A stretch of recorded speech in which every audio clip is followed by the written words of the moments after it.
You've probably seen those amazing animations, right? The ones showing viruses battling ourselves? They make this invisible world of chemistry and biology feel so real, almost cinematic.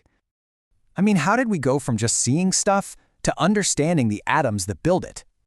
Well, our story really kicks off in the 17th century, moving beyond old-school alchemy.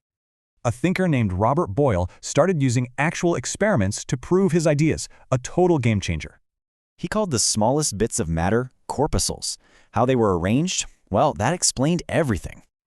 Okay, let's jump ahead to the 19th century. A huge scientific puzzle was brewing. You had a few key players, Dalton, Gay-Lussac, and Avogadro, in a major disagreement. So, Dalton was all about how atoms combined by weight, but Gay-Lussac focused on volume. Dalton thought Gay-Lussac's idea was impossible. He just couldn't make the math work in his head.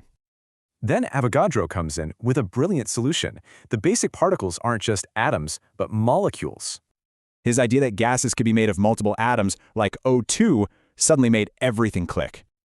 So, if we have molecules, the next big question is, what's holding the atoms together? First, you've got ionic bonding. This is basically an electron giveaway. One atom gives, another takes.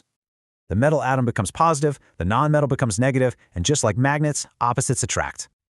Next up is covalent bonding. Now this one is all about teamwork. It's about sharing.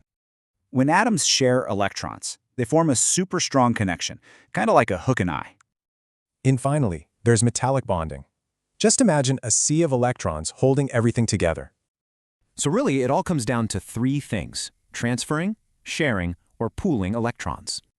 And here's where it gets really cool. These bonds are literally why things are the way they are. For instance, the ionic bonds in salt make it hard and brittle. The covalent bonds in graphite, soft.